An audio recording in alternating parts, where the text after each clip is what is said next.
Greetings and love and felicitations to all of you fellow time travellers. It's always great to know that you're with me. I wouldn't want to travel through all of this eternity of history and time on my own. And if I achieve understanding, which is the objective, it's so important to have people to share it with. We're all about history here. We're all about looking into the past in search of answers, or at least cues to help us deal with the present and so look ahead to the future. My thinking is if the solutions to the perennial problems worked for the ancestors, then perhaps with some tweakings, those same answers might do the same job for us. Before we get started on today's episode, I just want to say thanks to everyone who supports this podcast series by subscribing to my patreon.com site.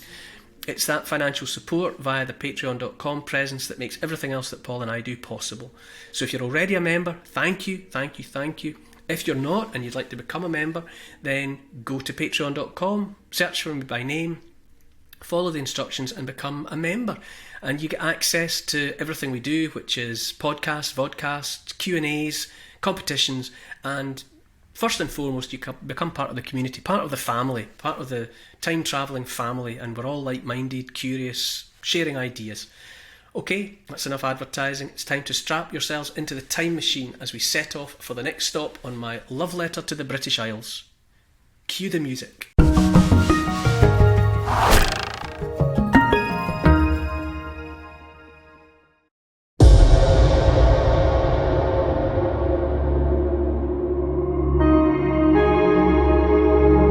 Those buildings, they have a power, they have an atmosphere, and it affects me. In this episode, England and Scotland are brought together in union. After fighting like cat and dog down through history, the couple who had shared a monarch for the last century, in 1707, they were finally brought together. And by the pen, not the sword. The independent parliaments of Scotland and England were united. A prosperous future was promised, and the Act of Union came into force. I'm stepping out across Britain to discover 100 remarkable places that have shaped you, me, and the whole world. I'm Neil Oliver, and this is my love letter to the British Isles.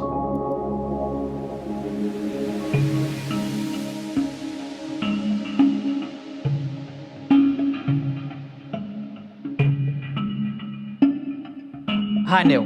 In the last podcast, we stepped ashore in Somerset with a swashbuckling duke and joined his pitchfork rebellion. Where are we now?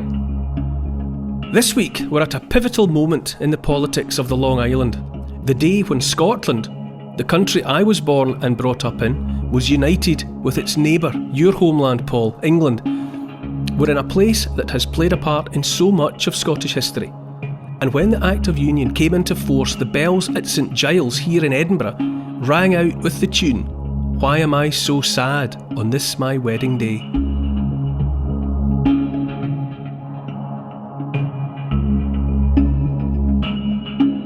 We're looking at St Giles Cathedral in Edinburgh. It's such a prominent building. Anyone who's been up for, say, the Edinburgh Festival, if you're on the Royal Mile, you will have walked up and down past St Giles Cathedral. Big, grand, quite imposing building beside the Royal Mile. It's called St Giles Cathedral, but of course, cathedral refers to the seat of the bishop. And ever since Reformation, the Scots Presbyterian Kirk didn't have bishops, so the name's a kind of an anachronism. So although the building is St Giles Cathedral because it predates the Reformation, it's usually referred to, say, as like the High Kirk or the High Church. It's the preeminent church in the city, but there's no bishop there. But it's one of the most important, powerful buildings within the church. If you like, yeah. I mean, it's referred to as the High Kirk. Some people call it the Mother Church of Presbyterianism. So it is a focal point for the Presbyterian faith, but it's been there best part of 1,000 years. So it's seen them come and it's seen them go. And for a long time it looked very different inside. It was partitioned up into smaller rooms. Then the big spacious grandeur was re-established. It's been through various looks and various styles. Do you personally like the architecture? I'll be honest with you, I don't find it the most attractive building, but I'm drawn to it because it has been it's like the seat of a fire. It's a central point around which so much history has revolved. It means something. In the context of the love letter to the British Isles, it's emblematic for me of the coming together of Scotland and England in union in 1707. Now, it doesn't do that for everyone. It's not in the history books for that reason. But we'll get to it. There is a reason why it says something to me about the nature of that coming together of the two countries in 1707. For me, you can't look at the British Isles. You can't do a love letter to the British Isles without, of course, looking at the marriage of Scotland and England. There's just no getting away from it. It's just one of those moments. The crowns came together when Elizabeth I died without an heir. Without a blood heir. The crown went to James VI of Scotland, and he became James I of England. And in that moment, for the first time, one royal bottom effectively sat on both thrones, or wore both crowns. So the crowns were united, and that was in 1603.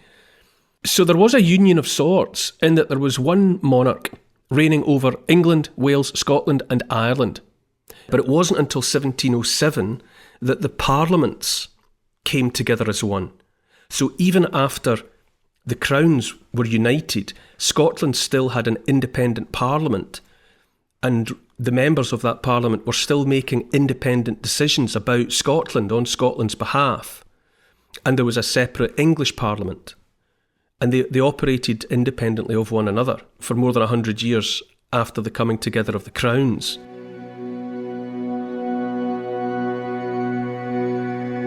But there's just something incredibly, I would have to say, poignant about the coming together of Scotland and England. The marriage ceremony, if you like, if there could be such a thing, was on May Day 1707. And it was in terms of weddings, it was a sad one. The bride, let's say, was Scotland, and the bride was poor. You might say she couldn't afford a dress. And the groom was similarly unexcited about the prospect because he knew absolutely that he was just being married for his money. And that was the truth of it. The coming together was about money, really. And the coming together wouldn't have happened had not Scotland at that moment been so poor.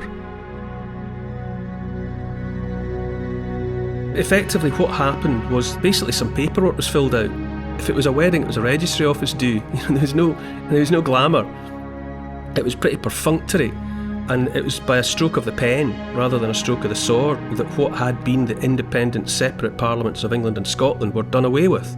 Each one ceased to be, and in their place was conjured into being one parliament for both. So now there was a united parliament representing the whole country. And it was definitely a poignant occasion. At the time, the majority of Scots and the majority of English didn't want it. It didn't sound like a good idea because these were populations that had inherited the belief that they were, they had always been at each other's throats, Scotland and England. And so for the general population, there was an atmosphere of, what? How can that be? How can that be happening? We don't get on. They're the neighbours from hell. Both populations sort of had been raised to think that. And then all at once, they had to get used to the idea that Dad had married someone they didn't like, or Mum had married someone they didn't like. It was an unhappy coming together.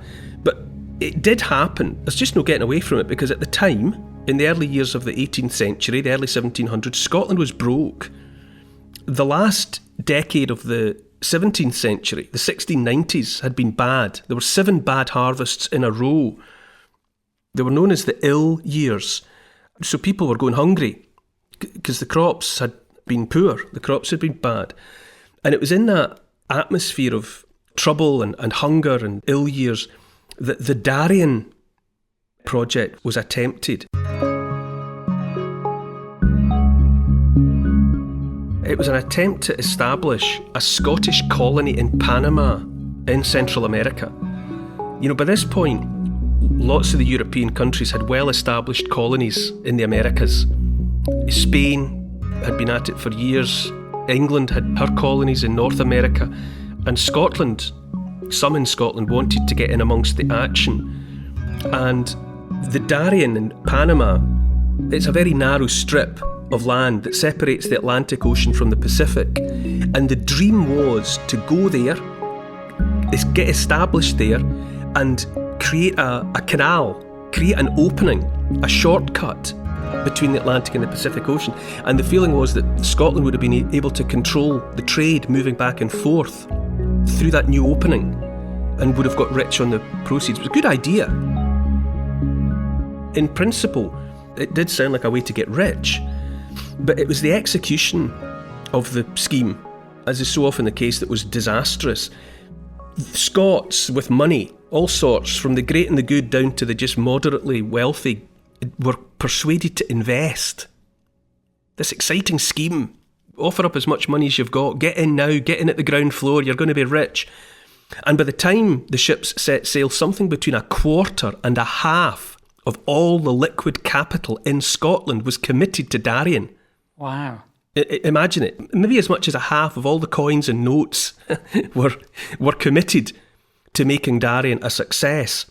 And so the ships sailed, and between 1698 and 1700, the last 2 years of the 17th century, they tried to get themselves established, and it was a disaster, almost without equal. They had no idea of the conditions that they were going to end up in. They went out there with wigs and woolen clothes, and they ended up in a fly-blown malarial swamp, disease-ridden, all the wrong clothes, all the wrong gear for the conditions. We know what Central America's like. The heat is just, it was nothing like these people had ever experienced or encountered before. And there they were with their powdered wigs and their woolen trousers. And then the disease set in, malaria amongst other things. Every insect with teeth was at them. And misery ensued. All the money was lost, every last penny, along with uncounted hundreds of lives. They just perished. It was an absolute unmitigated disaster. And so, at a stroke, Scotland was broke, bankrupt. Half the money had gone down the toilet in Darien, literally. And so England obviously looked on at this. England had watched, because there was a bit of suspicion anyway, because having control over international trade is a very significant bit of power.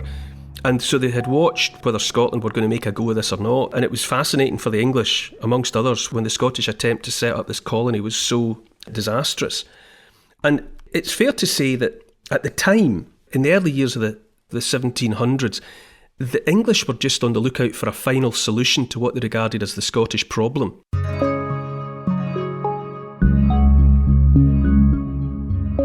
Scotland had been a thorn in the side of England for all the reasons that everyone understands, just years of bad feeling.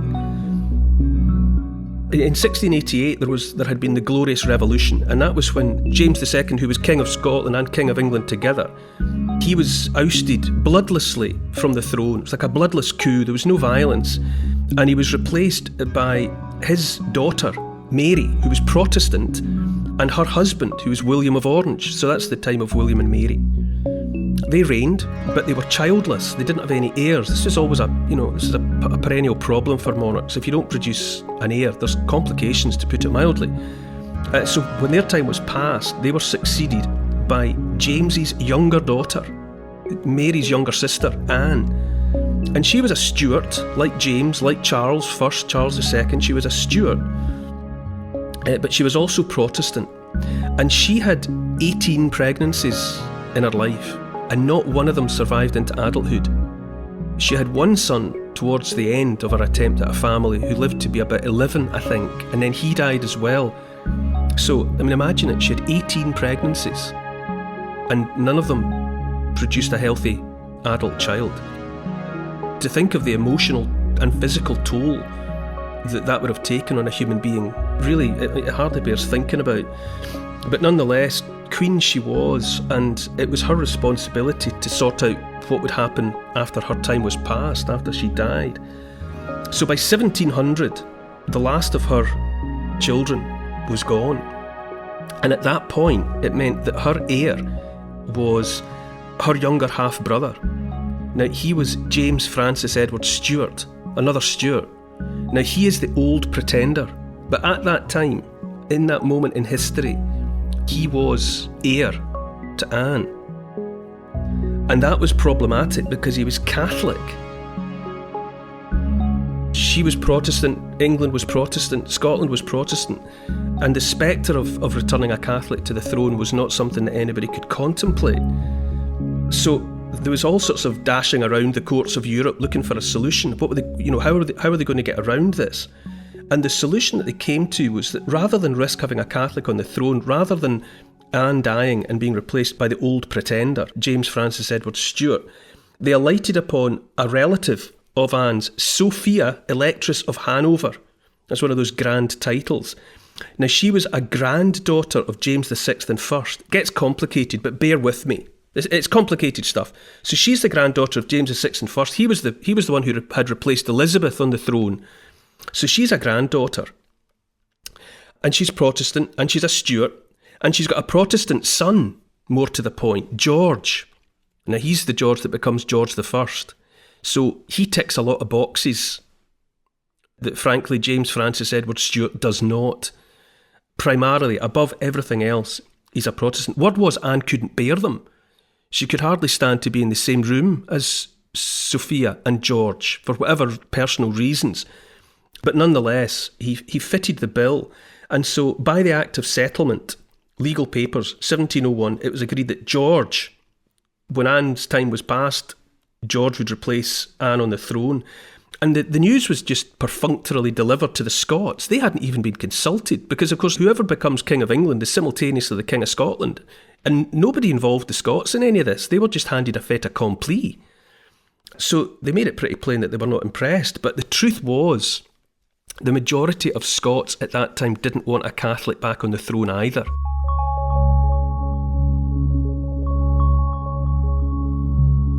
So they felt entitled to huff and puff about the fact that they hadn't been asked and they hadn't been consulted, but the truth of it was they, at that point, they didn't want James Francis Edward Stuart either, or not a majority anyway.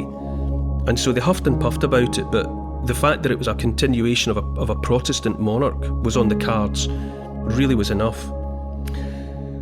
So there's all of that going on, the fact that the choice is always going to favour a Protestant, but there were also those sort of cooler heads in Scotland who were weighing up the options. After the ill years of the 1690s, after the disaster of the Darien project, Scotland's financial situation was pretty bleak.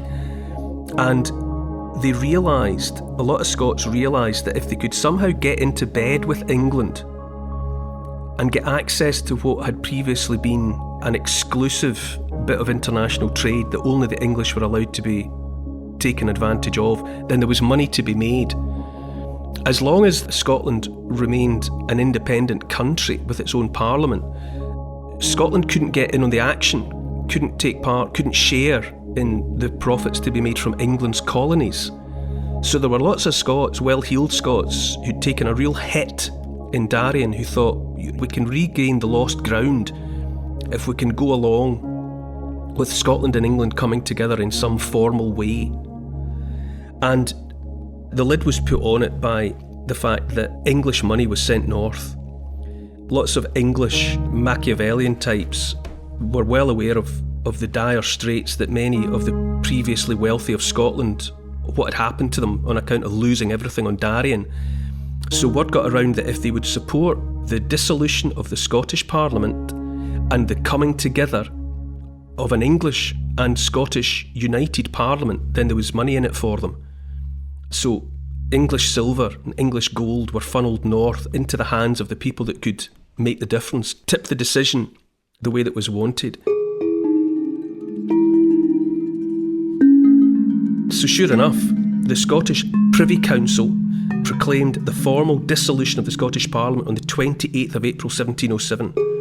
And a similar bit of paperwork was filled in and signed in England. And The days of the two separate parliaments were over, and now there was one united Parliament of Great Britain. And Scotland was very poorly represented in the new Parliament. That was an absolute fact. England had a massive majority of the MPs. But nonetheless, too many people in Scotland who had lost too much had decided that enough was enough, and whatever the price was that they had to pay, they were ready to pay it to get their money back. And so there it was. And the reason, after all of that convoluted, all those convoluted machinations and the politicking of powerful people, the part played by St Giles Cathedral comes in. The announcement was made. It becomes a public fact on May Day, 1707. And as the Act of Union was coming into force, the carillon bells in St Giles Cathedral, this is a new mechanism that lets bells play together. It's a clever bit of kit.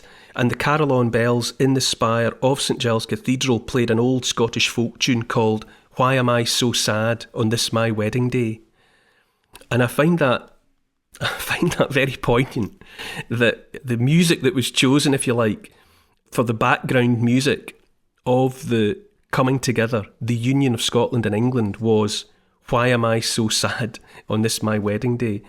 If that wasn't a foretaste of what lay ahead in the future, then I don't know what was.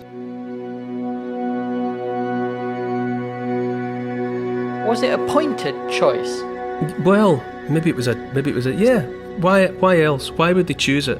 Why would they choose it on that day of all days? That was the tune that was played, because there was recognition that at the time the vast majority of Scottish and English people didn't want anything to do with an Act of Union. It was unpopular, and that sympathy was simply being expressed in that choice of music. So that brings us to St Giles, and there it sits.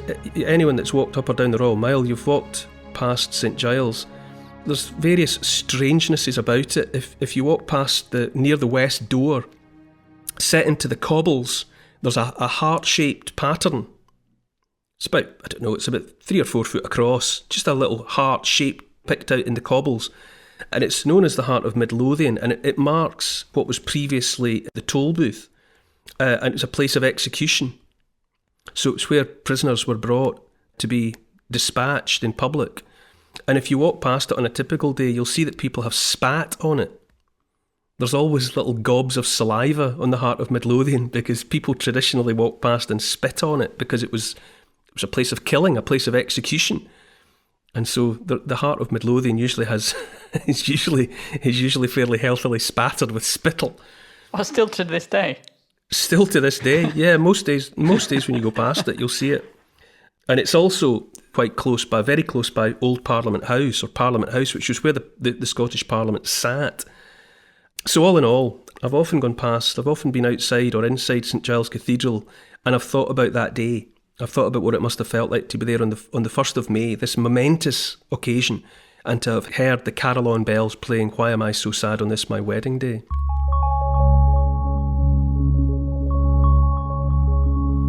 So, like I said before, cathedral's an outdated word really in terms of that building, because it's no longer where the bishop sits, because it's a Reformed church, a Presbyterian church. During the medieval years, Scotland's kings and queens would have attended Mass in St Giles at public occasions. Mary Queen of Scots, by the time she came back home, she grew up in France. And she came back to Scotland to be Queen of Scots in 1561, and of course by then she was Catholic, but Scotland was Protestant. So she didn't go anywhere near St Giles, not if she could avoid it. But her son, who of course became James VI, James I of England, and he was a very religious person. He was clever, a very clever man, learned in matters theological, and he liked to go to the St Giles and heckle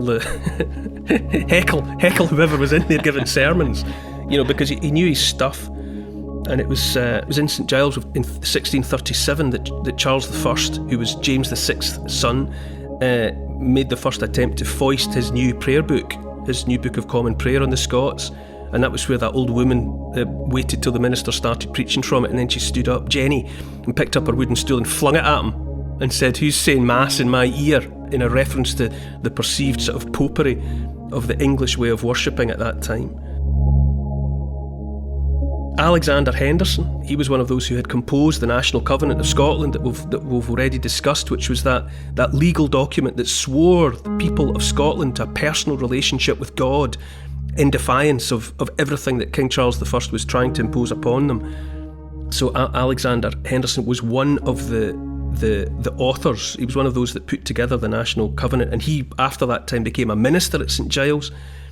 James Graham, who's a legend of Scottish history, first Marquess of Montrose, he was an early signatory of the Covenant, defying King Charles, but later on he changed sides and became a royalist, and he fought on behalf of the king during the Civil War, and James Graham was captured and he was executed outside the toll booth of St Giles in 1650.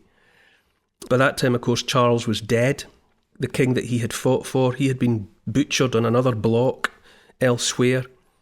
And there's fantastic reports. I mean, any time you're anywhere near St Giles, I mean, just have this in your mind's eye. When James Graham was brought out to be executed, the witnesses said he was dressed like a bridegroom. He was wearing a black suit, fitted black suit, and a scarlet cloak with ribbons on his shoes.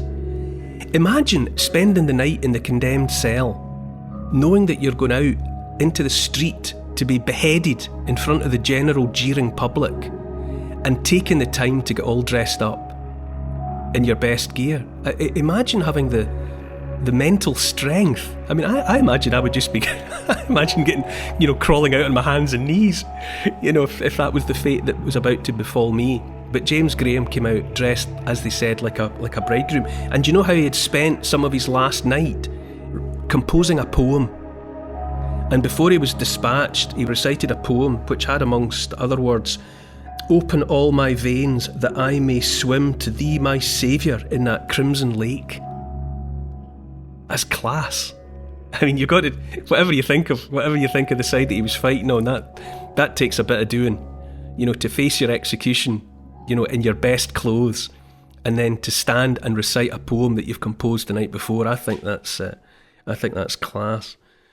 And when he had been fighting on behalf of the king, his great opponent in Scotland had been Archibald Campbell, who was first Marquess of Argyll. And so while Montrose was in charge of a royalist force, Archibald Campbell led the Covenanter army.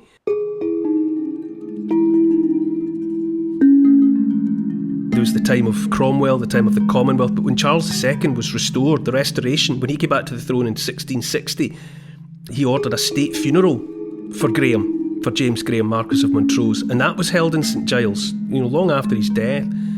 And Argyll, by contrast, was then charged with treason, and he was beheaded on the same spot. So by the end of it all, both had been parted from their heads by different despots for different reasons. And if you go into the cathedral, like I say, it's far more impressive. I would say it has far more to say to the spirit and to the imagination inside than out. And what's there now is part of relatively recent restorations during the 18th and 19th centuries. Over time, it had been sort of broken up, partitioned into lots of little spaces. But in the 18th and 19th centuries, it was all opened up again into the massive space that had been, envisaged by the original medieval architects. And then during the Victorian time, there were attempts made to sort of, ease the pain of all those Civil War years, all those horrors of the Covenanting times. So Montrose was gifted, you would say, an ornate monument inside St Giles.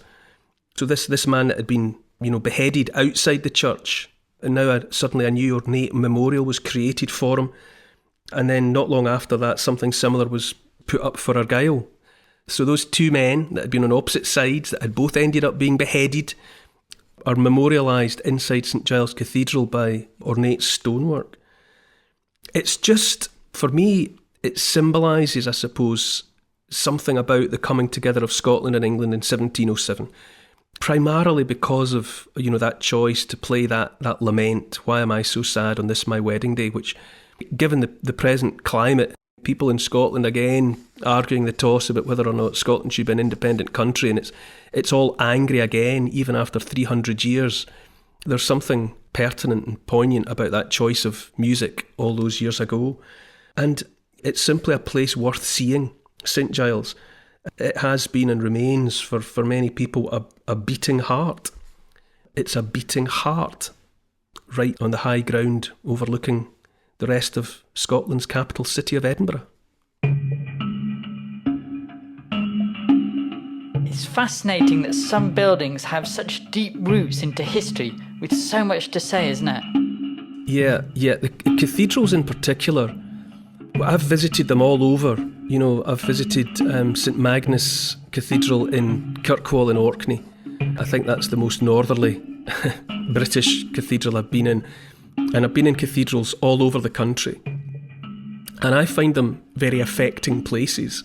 And yes, a lot of it has to do with the fact that they're so old. And I've said before, I mean, when we talked about Durham Cathedral, we had a love letter from Durham. A building raised 1,000 years ago still has the power to make you feel small, which Durham and many of the cathedrals do. I think that's impressive. In our 21st century world, where we're used to like the Shard in London and the gigantic buildings that have been raised in the Middle East, the Burj Khalifa, you know, these gigantic structures, thousands of feet high, that you walk in on a much smaller building that was built 1,000 years ago, but something to do with the ambitions of the architects and their sense of perspective and their sense of proportion means that those buildings 1,000 years old still make you feel the way you were meant to be made to feel, which is put in your place. You know, kneel before the majesty of it. And all cathedrals have that for me, that even after centuries, even after 1,000 years, they still have that power. You know, you go to Notre Dame or you go to Sacré-Cœur or you go to cathedrals all over Europe, and they have, for me, they exert a power. And so yes, part of what's impressive in St Giles is just knowing that you're in there with a building that has meant something to uncounted hundreds of thousands of people for the best part of 1,000 years. And I think that leaves a residue or an atmosphere that's palpable. Whether you're religious or not. If you're religious, then it'll have that impact on you, I'm sure. But even if not, those buildings, they have a power, they have an atmosphere, and it affects me. That's all I can say.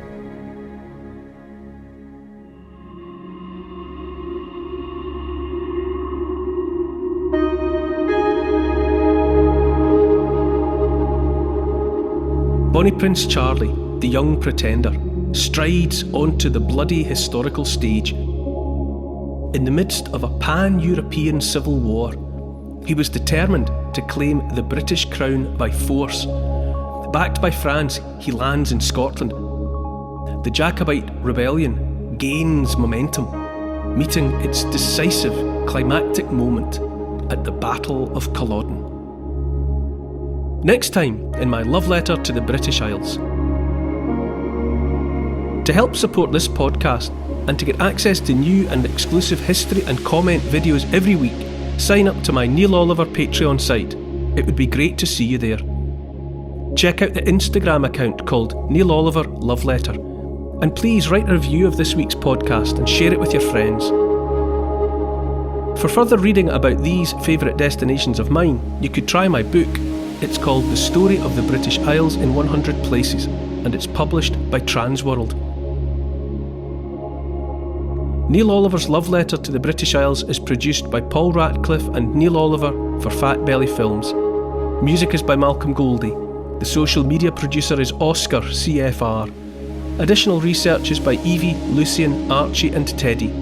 Finance is by Catherine and Trudy. Post-production is by Althorpe Studios. And the graphics are by Paul Plowman. And special thanks to the people across history who have made and continue to make these isles such an incredible place. This has been an FBF Podcasts production.